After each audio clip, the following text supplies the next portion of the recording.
Retrouvez Smart Connect au cœur de Smart Future en partenariat avec Cdiscount.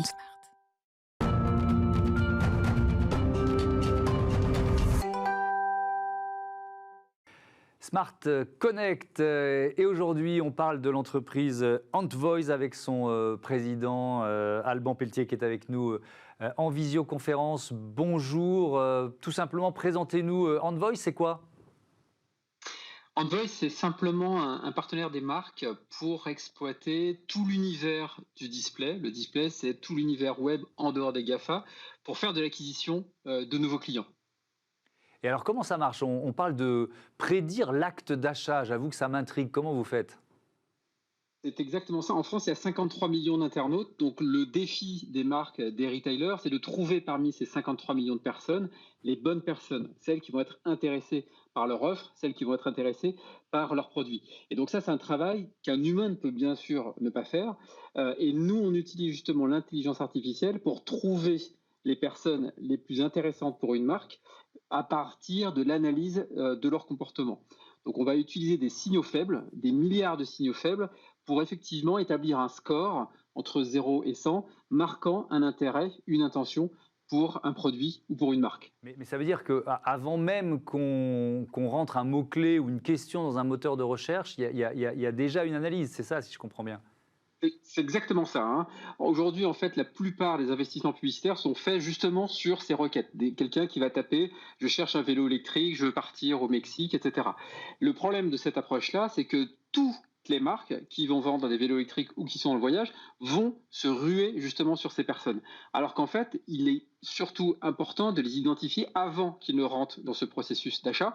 Et donc, tout l'enjeu d'une société comme Antvoice, c'est de pouvoir prédire justement cette intention, de capter des signaux faibles pour dire cette personne n'a pas encore tapé le mot-clé vélo électrique, mais de par son comportement, on sait qu'elle devrait être intéressée par les vélos électriques. Et tout notre enjeu, c'est donc d'être les premiers à capter justement cette audience.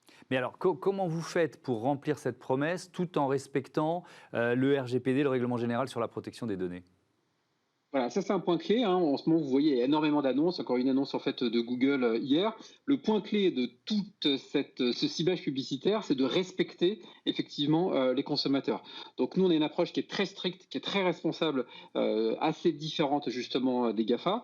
L'idée est de ne traiter que les personnes qui ont donné leur consentement. Aujourd'hui, vous voyez sur les sites médias, sur les sites marchands, vous avez ce qu'on appelle des cookie bars, des consent bars, donc des petites barres qui vous permettent de donner ou non votre accord. Dès qu'on a un accord, on peut exploiter cette donnée de manière complètement anonyme, sans aucune information personnelle, sans aucune information sensible. Et si la personne ne nous donne pas son consentement, on la laisse tranquille et il n'y a pas d'analyse en fait de son comportement.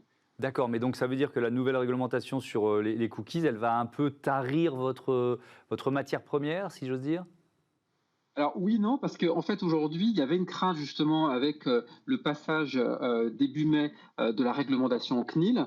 On assiste en fait à deux choses. Soit il y a une approche qui est vraiment responsable de la part des médias, de la part des annonceurs, et on voit des taux de consentement qui sont très bons. Soit effectivement, on a des acteurs en fait qui ont toujours un petit peu abusé de ce type de choses. Et là, on voit un effondrement justement des consentements. Mais lorsqu'on propose une expérience de qualité et qu'on respecte le choix des internautes, voilà, on a perdu 10 points, 20 points sur les consentements. Donc effectivement, clairement, ça a un impact, mais il n'y a pas eu un bouleversement. Et ce qui veut dire qu'effectivement, aujourd'hui, on doit être encore plus responsable, on doit encore plus respecter les internautes. Et effectivement, c'est des mesures qui, de toute façon, vont dans le bon sens. Après, ce qu'il faut éviter, c'est le retour en arrière. C'est-à-dire que lorsqu'on propose une publicité à la fois responsable et en même temps intéressante pour l'internaute, bien sûr que l'internaute préfère une publicité qui va l'intéresser plutôt qu'on lui parle de couches, alors qu'en fait, c'est un cinquantenaire. Donc effectivement, il faut trouver le juste milieu entre le service apporté par la publicité et bien entendu le respect de la vie privée. À quel point, pour conclure, ça permet à vos clients d'accroître la performance de leur publicité, de leur budget de marketing digital ? Oui, le point clé, c'est exactement ça, hein. C'est non seulement, encore une fois, d'offrir une approche responsable de leur publicité, mais en même temps d'impacter bien évidemment leur activité, surtout dans des contextes comme celui que l'on connaît, où les retours sur investissement sont plus que jamais importants. Aujourd'hui, on travaille pour des marques, que ce soit dans le retail ou dans le service, qui ont fait le pari justement d'Envoice et de la recommandation prédictive de l'IA de prédiction. Et aujourd'hui, en fait, ça permet d'avoir 30, 40, 50% de plus en recrutement, de personnes recrutées en plus, versus une approche classique. Donc c'est à la fois plus responsable, plus intéressante pour les consommateurs, et en même temps, c'est un avantage substantiel pour les marques qui l'utilisent, parce qu'effectivement, ils vont avoir plus de nouveaux clients pour les mêmes budgets. Merci beaucoup, merci Alban Pétier. À bientôt sur Bismart. Voilà, on marque une courte pause avec des réclames de 2021 et puis on se retrouve dans le futur. Signalétique connecté et taxi volant au programme.